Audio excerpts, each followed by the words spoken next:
Welcome to Shadow of Truth, the birthday visit.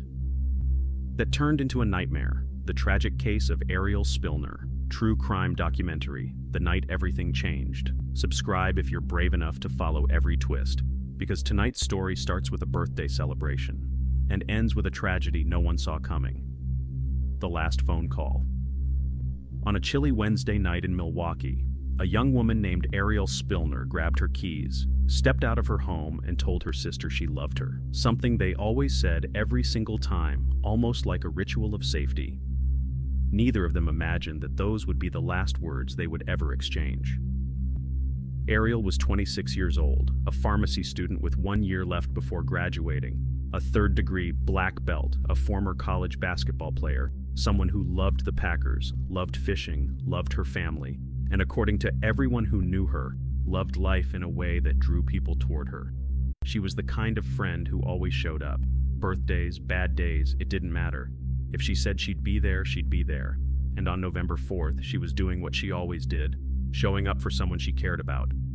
Her destination was a modest home near North 39th Street and Lancaster Avenue. Inside that house was a woman she had been friends with for about a year, 32-year-old Jamaica Simone Mills. On social media, the two appeared inseparable, dancing in TikTok videos, laughing, wearing wigs, being goofy, carefree, like real friends do.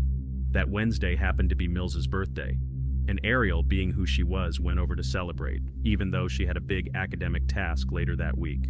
Her sister assumed she wouldn't stay long, just a quick stop, a friendly visit. But the truth is, Ariel never came home, a simple plan, a normal night. Until it wasn't. According to later reports, Ariel arrived around 8 p.m. At nearly the same time, Mills was reportedly on Facebook Live, listening to gospel music, appearing calm, normal, completely grounded in reality. What happened within the next 2 hours remains one of the most shocking and heartbreaking sequences in recent Milwaukee crime news. Because by 9:43 p.m., police receive a call about a shooting inside that home.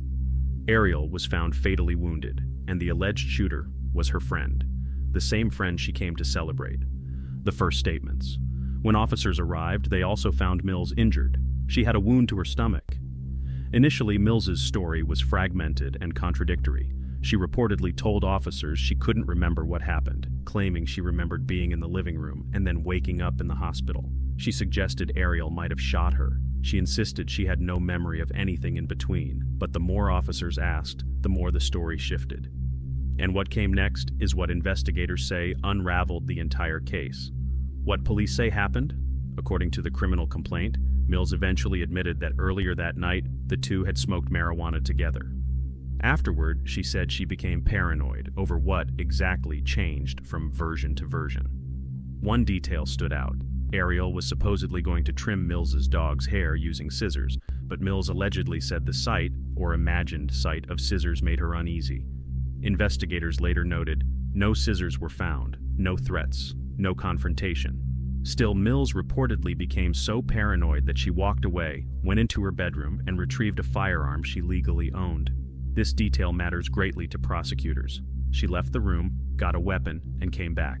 Whatever was said when she returned, only 2 people were in that room. One of them can no longer speak. But Mills's sister-in-law, who was in another room, told investigators she heard something like, "B, you trippin'," immediately followed by a gunshot. Moments later, both women were on the floor, one gravely injured, the other wounded. Inside the investigation, at the hospital, investigators pressed Mills for clarity. During questioning, officers said her explanations fluctuated rapidly. She didn't remember. She did remember. She thought Ariel shot her. She later said she accidentally shot herself. She described paranoia. She mentioned scissors that weren't there. She denied seeing scissors at all. She insisted Ariel made a hand gesture that frightened her. But in every version, one detail remained constant. Ariel had no weapon. Ariel made no threat. Ariel was unarmed. Police noted that Mills was combative, both at the scene and in the hospital. They also examined her social presence, TikToks and videos showing her and Ariel laughing, dancing, celebrating life as if nothing could ever come between them. But in a twist no friend group could ever predict, it was Mills, someone Ariel trusted, who was accused of taking her life. A community in shock. News broke across Milwaukee almost instantly. Ariel's friends described her as bright, funny, hardworking, deeply loyal. Her family described her as the kind of daughter anyone would be proud of. Her classmates at Concordia University described her as ambitious and brilliant, a future pharmacist with a world ahead of her. Her TikTok videos showed her smiling, cracking jokes, enjoying simple moments. Just a normal young woman excited about life. No one could understand how a night that began with a birthday celebration could turn into a crime scene. No one could understand how two friends sitting together on a couch could lead to such an irreversible tragedy. And no one could understand what caused Mills's fear, paranoia, or whatever mindset investigators say triggered her actions. Because Ariel didn't deserve any of it. The charges: within hours, Mills was taken into custody and later charged with first-degree reckless homicide, use of a dangerous weapon enhancer. If convicted, she faces up to 65 years behind bars. Her bond was set at $150,000, and she is currently represented by a public defender. The courtroom process, the toxicology reports, and the deeper legal battle all remain ahead.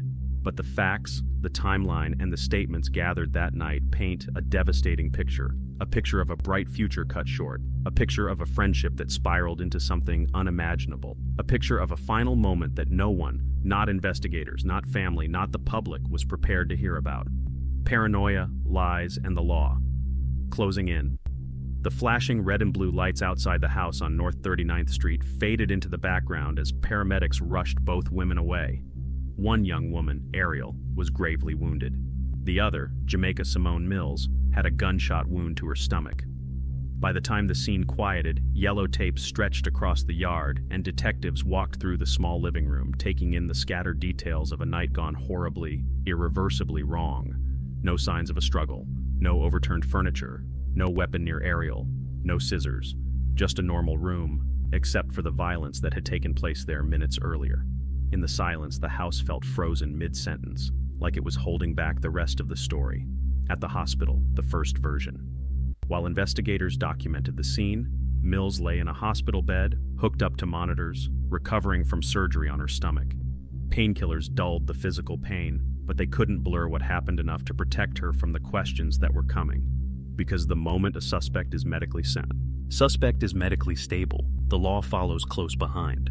Detectives arrived at the hospital, their body cameras rolling, their notepads ready.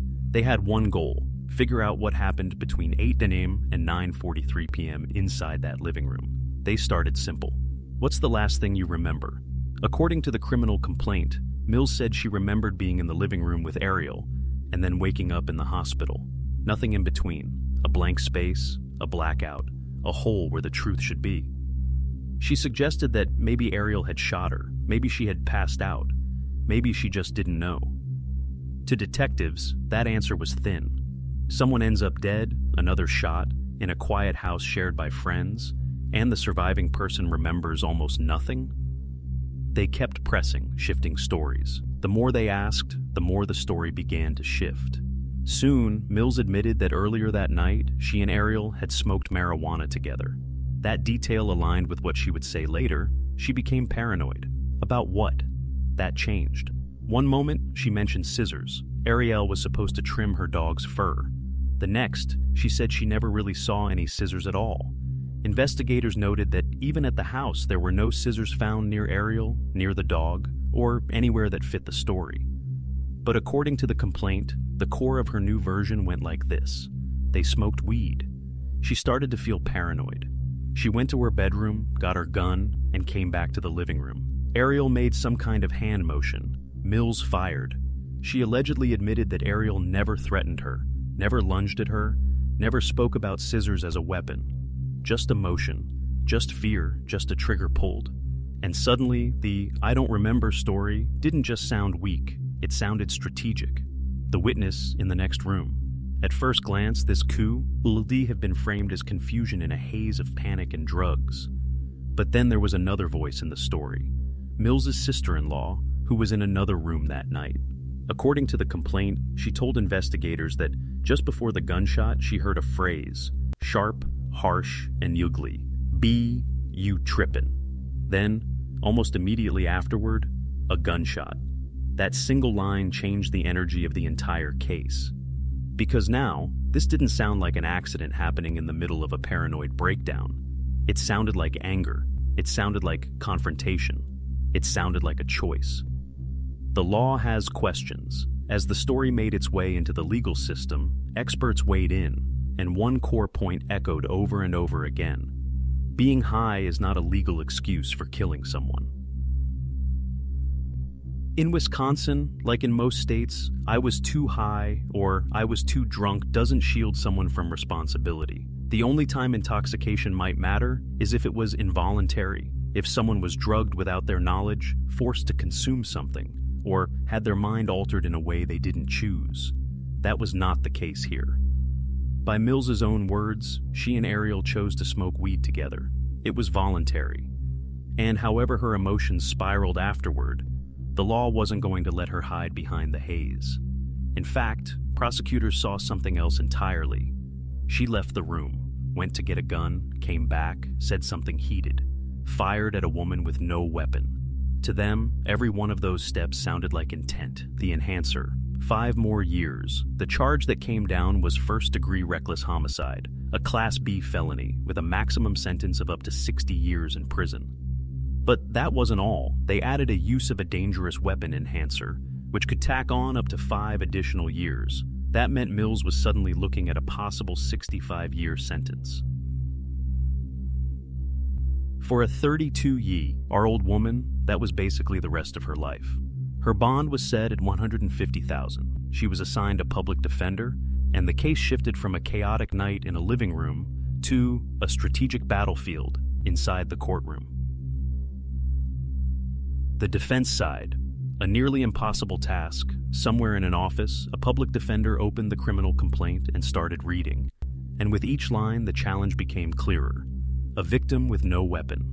A witness hearing a heated phrase just before the gunshot. A suspect who changed her story multiple times. A gun retrieved from another room, brought intentionally back into the space. The suspect allegedly shooting herself afterward, adding yet another layer of chaos. For any defense attorney, this wasn't going to be about clearing her name. It was about survival sentencing. Legal analysts speculated that the strategy would focus on mental health, paranoia, and possibly lesser charges.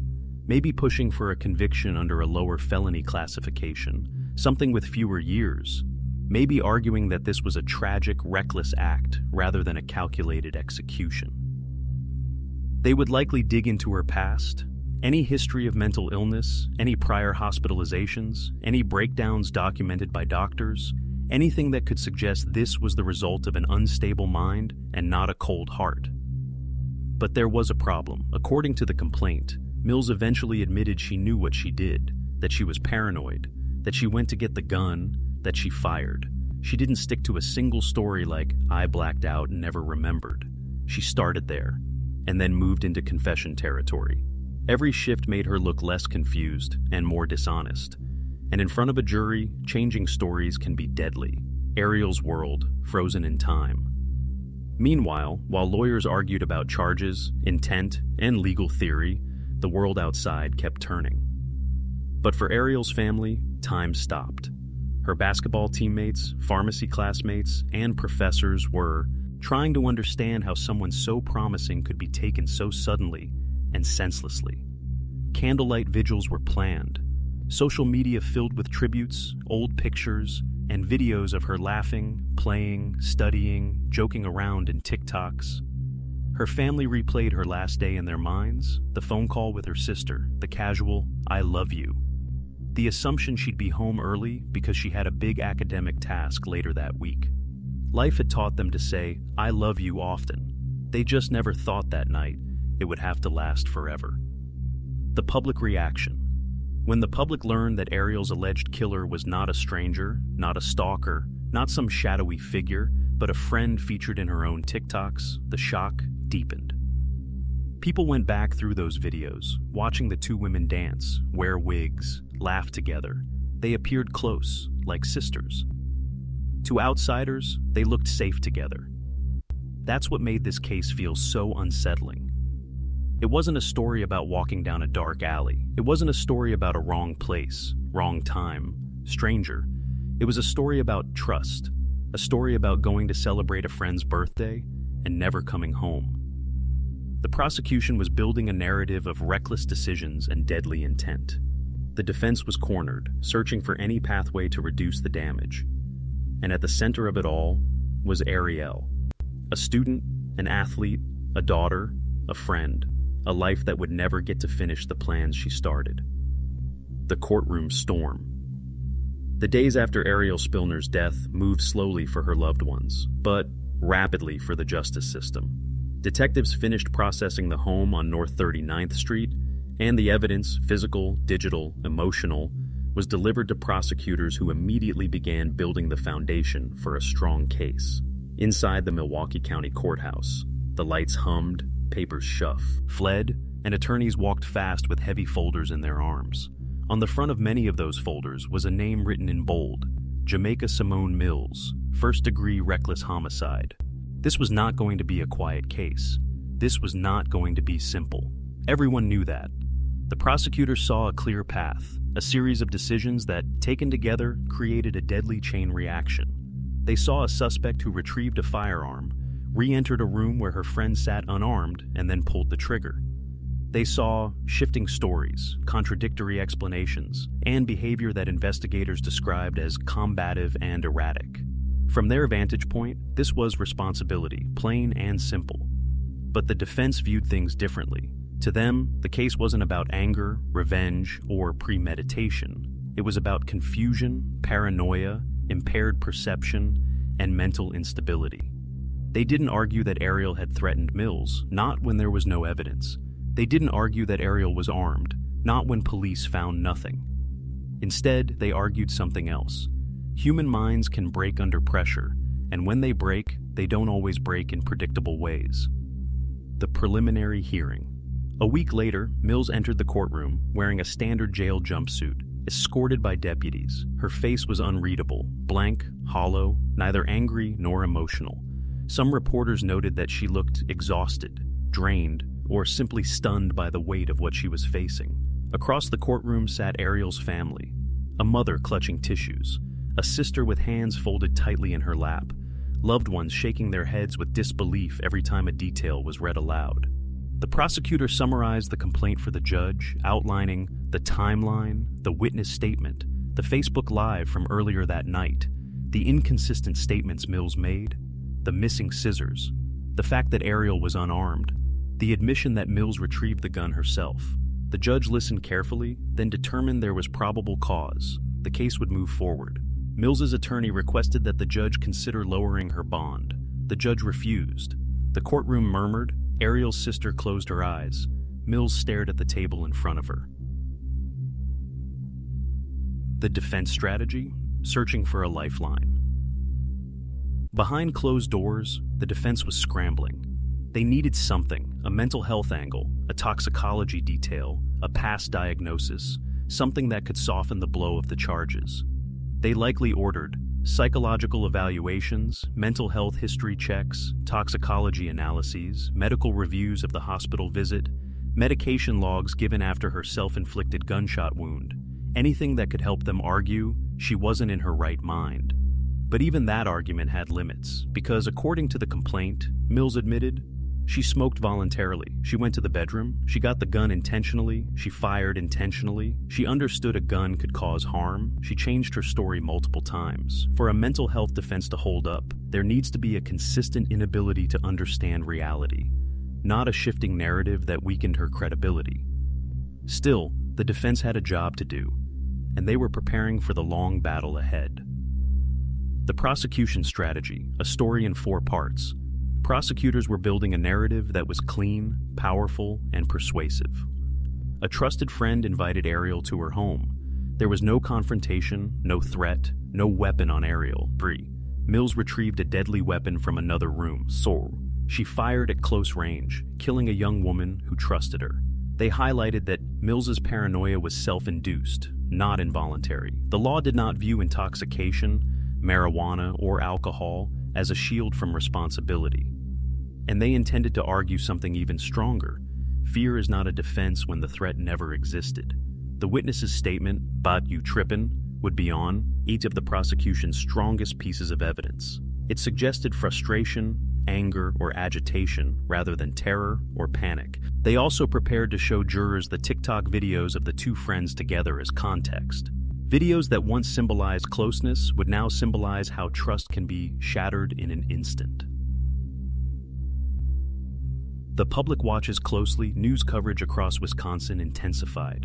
Headlines stretched across social media feeds and local broadcasts. Pharmacy student killed inside friend's home. Birthday gathering ends in fatal shooting. Suspect previously featured in victims' TikToks. People were angry. People were confused. People wanted answers that could never truly make sense.